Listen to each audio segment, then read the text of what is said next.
Hello ಸ್ನೇಹಿತರೆ, ಎಲ್ಲರಿಗೂ ನಮಸ್ಕಾರ. ಹೊರನಾಡು ಅನ್ನಪೂರ್ಣೇಶ್ವರಿ ಚಾನಲ್ಗೆ ತಮಗೆಲ್ಲ ಸ್ವಾಗತ. ಇವತ್ತು ನಾನು ಒಂದು ಒಳ್ಳೆ ಹೆಲ್ದಿಯಾದ ಟೇಸ್ಟಿಯಾದ ಗಂಜಿಯ ರೆಸಿಪಿಯನ್ನು ನಿಮ್ಮ ಜೊತೆ ಶೇರ್ ಮಾಡ್ತಾ ಇದ್ದೀನಿ ಫ್ರೆಂಡ್ಸ್. ಇವತ್ತು ನಾನು ಮಾಡ್ತಾ ಇರೋ ರೆಸಿಪಿ ಬಂದು ಗಂಜಿ ರೆಸಿಪಿ ಅಂತ ಆಗಲೇ ಹೇಳಿದೆ. ಈ ಗಂಜಿ ರೆಸಿಪಿ ಮಾಡೋಕೊಳ್ಳೋದಕ್ಕೆ ನಾನು ಫಸ್ಟ್ಗೆ ಇಲ್ಲಿ ಉರುಳಿಯನ್ನು ತೊಗೊಂಡಿದ್ದೀನಿ. ಒಂದು ಚಿಕ್ಕ ಕಪ್ಪಲ್ಲಿ 1 ಕಪ್ಪಷ್ಟು ಉರುಳಿಯನ್ನು ತೊಗೊಂಡು ಒಂದು ಪಾತ್ರೆಗೆ ಹಾಕಿ ಅದಕ್ಕೆ ನೀರನ್ನು ಹಾಕಿ ಚೆನ್ನಾಗಿ ತೊಳಿರಿ.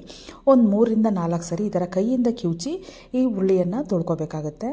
ಆನಂತರ ಇದಕ್ಕೆ ನಾವು ಇದನ್ನು ಒಂದು ಜಾಲರೆಗೆ ಹಾಕಿ ನೀರನ್ನೆಲ್ಲ ಶೋಧಿಸ್ಕೋಬೇಕು. ಈ ರೀತಿ ನೀರನ್ನೆಲ್ಲ ಶೋಧಿಸ್ಕೊಂಡಾದ ನಂತರ ಇದನ್ನು ಒಂದು ಬಟ್ಟೆ ಮೇಲೆ ಒಣಗಾಕಬೇಕು. ಬಟ್ಟೆ ಮೇಲೆ ಒಣಗಾಕಿ ಇದನ್ನು ನೀಟಾಗಿ ಇದರಲ್ಲಿರೋವಂಥ ನೀರಿನಂಶ ಎಲ್ಲ ಹೋಗೋ ತನಕ ನಾವು ಇದನ್ನು ಒಣಗಿಸ್ಕೋಬೇಕು. ನೆನೆಸೋ ಎಲ್ಲ ಅವಶ್ಯಕತೆ ಇಲ್ಲ, ಸುಮ್ಮನೆ ಅದನ್ನು ತೊಳ್ಕೊಂಡ್ರೆ ಸಾಕು. ಯಾಕಂದರೆ ಉರುಳಿಗೆಲ್ಲ ಪೌಡ್ರು ಮಣ್ಣು ಎಲ್ಲ ಇರುತ್ತೆ ಅನ್ನೋ ಕಾರಣಕ್ಕೆ ಅದನ್ನು ತೊಳ್ಕೊಬೇಕಷ್ಟೇ. ತೊಳೆದ್ಬಿಟ್ಟು ತಕ್ಷಣ ಇದನ್ನು ಒಂದು ಬಟ್ಟೆ ಮೇಲೆ ಹಾಕಿ ನೀಟಾಗಿ ಹರಡಿ ಚೆನ್ನಾಗಿ ಒಣಗಿಸ್ಕೊಳ್ಳಿ. ಇದೆಲ್ಲ ಚೆನ್ನಾಗಿ ಒಣಗಿದೆ. ಬಿಸಿಲಲ್ಲೂ ಕೂಡ ನೀವು ಒಣಗಿಸ್ಕೋಬೋದು, ನೆರಳಲ್ಲಾದರೂ ಫ್ಯಾನ್ ಕೆಳಗಡೆ ಒಣಗಿಸ್ಕೋಬೋದು. ಇವಾಗ ಚೆನ್ನಾಗಿ ಅದೆಲ್ಲ ಒಣಗಿದೆ. ಇವಾಗ ಒಂದು ಬಾಣಲೆನ ಸ್ಟವ್ ಮೇಲೆ ಇಟ್ಕೊಂಡಿದ್ದೀನಿ. ಅದಕ್ಕೆ ನಾನು ತೊಳೆದು ಒಣಗಿಸಿಟ್ಕೊಂಡಿರೋಂಥ ಉರುಳಿಯನ್ನು ಹಾಕಿ ಚೆನ್ನಾಗಿ ಹುರಿತಾ ಇದ್ದೀನಿ. ಉರಿನ ಮೀಡಿಯಂ ಫ್ಲೇಮಲ್ಲಿ ಇಟ್ಕೊಂಡು ಇದನ್ನು ಚೆನ್ನಾಗಿ ಹುರಿಬೇಕು. ಕಲರ್ ಚೇಂಜ್ ಆಗಬೇಕು, ಹಾಗೆ ಉರುಳಿ ಉಬ್ಬಿ ಬರಬೇಕು, ಹಾಗೆ ಈ ಥರ ಚಿಟಪಟ ಅಂತ ಬರಬೇಕು, ಸಿಡಿಬೇಕು. ಈ ಥರ ಉರುಳಿ ನೋಡಿ, ಇಲ್ಲಿ ನೋಡ್ಬೋದು ನೀವು, ಈ ರೀತಿಯಾಗಿ ಉರುಳಿ ಸಿಡಿಬೇಕು. ಆ ರೀತಿಯಾಗಿ ನಾವು ಉರುಳಿಯನ್ನು ಚೆನ್ನಾಗಿ ಮೀಡಿಯಂ ಫ್ಲೇಮಲ್ಲಿ ಹುರ್ಕೋಬೇಕು. ಇವಾಗ ಹುರಿದಿದ್ದಾಗಿದೆ. ಇದನ್ನು ಒಂದು ಸೈಡ್ಗೆ ಇಟ್ಕೊಂಡು ಇದನ್ನು ಪೂರ್ತಿಯಾಗಿ ತಣ್ಣಗಾಗೋದಕ್ಕೆ ಬಿಡೋಣ. ಇವಾಗ ತಣ್ಣಗಾಗಿದೆ. ಇವಾಗ ಇದನ್ನು ಒಂದು ಮಿಕ್ಸಿ ಜಾರ್ಗೆ ಹಾಕಿ ಇದನ್ನು ಪೌಡ್ರ್ ಮಾಡ್ಕೋತಾ ಇದ್ದೀನಿ.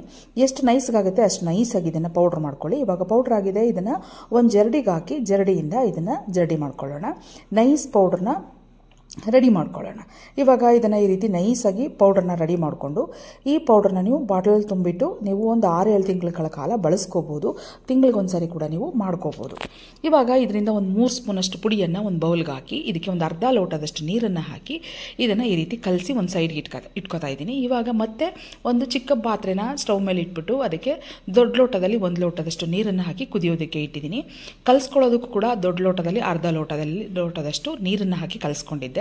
ಇವಾಗ ಕುದೀತಾ ಇರೋವಂಥ ನೀರಿಗೆ ನಾವು ಮಿಕ್ಸ್ ಮಾಡಿ ಇಟ್ಕೊಂಡಿದ್ದಂಥ ಉರುಳಿ ಮಿಶ್ರಣನ ಹಾಕಿಬಿಟ್ಟು ಇದನ್ನು ಸ್ಪೂನಿಂದ ಚೆನ್ನಾಗಿ ಮಿಕ್ಸ್ ಮಾಡ್ತಾ ಇರಿ. ಉರುಳಿ ಹಿಟ್ಟಿದೆಯಲ್ಲ ಅದೆಲ್ಲ ಚೆನ್ನಾಗಿ ಬೇಯಬೇಕು. ಅಲ್ಲಿ ತನಕ ಈ ರೀತಿ ಚೆನ್ನಾಗಿ ಮಿಕ್ಸ್ ಮಾಡಿಕೊಂಡು ಚೆನ್ನಾಗಿ ಉರುಳಿಯನ್ನು ಬೇಯಿಸ್ಕೊಳ್ಳಿ. ಈ ಉರುಳಿಯ ಹಿಟ್ಟನ್ನು ಬೇಯಿಸ್ಕೊಳ್ಳಿ. ಇದೆಲ್ಲ ಚೆನ್ನಾಗಿ ಬೆಂದಿದೆ. ಇವಾಗ ಬೆಂದಿದಾದ ನಂತರ ಇವಾಗ ಇದಕ್ಕೆ ನಾನು ಬೆಲ್ಲವನ್ನು ಹಾಕೋತಾ ಇದ್ದೀನಿ. ಉರುಳಿ ಬೆಂದ ನಂತರನೇ ನಾವು ಬೆಲ್ಲನ ಹಾಕೋಬೇಕು. ಉರುಳಿಯ ಪೌಡ್ರ್ ಬೆಂದ ನಂತರನೇ ನಾವು ಬೆಲ್ಲನ ಹಾಕೋಬೇಕು. ಬೆಲ್ಲ ಹಾಕಿದ್ಮೇಲೆ ಈ ರೀತಿ ಒಂದು ಗಂಜಿ ರೀತಿ ರೆಡಿಯಾಗುತ್ತೆ. ಈಗ ಸ್ಟವ್ನ ಆಫ್ ಮಾಡಿ ಇವಾಗ ಒಂದು ಲೋಟಕ್ಕೆ ರೆಡಿ ಮಾಡ್ಕೊಂಡಿರುವಂಥ ಉರುಳಿ ಗಂಜಿ ಇದೆಯಲ್ಲ ಅದನ್ನು ಒಂದು ಅರ್ಧ ಲೋಟದಷ್ಟು ಗಂಜಿಯನ್ನು ಹಾಕ್ಕೊಂಡು ಹಾಗೆ ಇನ್ನು ಅರ್ಧ ಲೋಟದಷ್ಟು ಕಾಯಿಸಿ ಆರಿಸಿಟ್ಕೊಂಡಿರುವಂಥ ಹಾಲನ್ನು ಹಾಕಿ ಚೆನ್ನಾಗಿ ಮಿಕ್ಸ್ ಮಾಡಿ. ಎಷ್ಟೇ ಸುಸ್ತಿದ್ರೂ ಎಷ್ಟೇ ನಿಶಕ್ತಿ ಅಂತ ಅನಿಸಿದ್ರು ಈ ಗಂಜಿ ಮಾಡಿಕೊಟ್ರೆ ಬೇಗನೆ ಸುಸ್ತು ಕಡಿಮೆ ಆಗುತ್ತೆ. ತುಂಬ ಹೆಲ್ದಿಯಾಗಿ ತುಂಬ ಟೇಸ್ಟಿಯಾಗಿದೆ. ಸುಸ್ತು ಅಷ್ಟೇ ಅಲ್ಲ, ದೇಹದ ತುಂಬ ಅನಾರೋಗ್ಯ ಸಮಸ್ಯೆಗಳಿಗೆ ಈ ಗಂಜಿ ಉಪಯೋಗ ಆಗುತ್ತೆ. ಖಂಡಿತವಾಗ್ಲೂ ಮನೆಯಲ್ಲಿ ಟ್ರೈ ಮಾಡಿ ಅಂತ ಹೇಳ್ತಾ ಎಲ್ಲರಿಗೂ ಧನ್ಯವಾದ.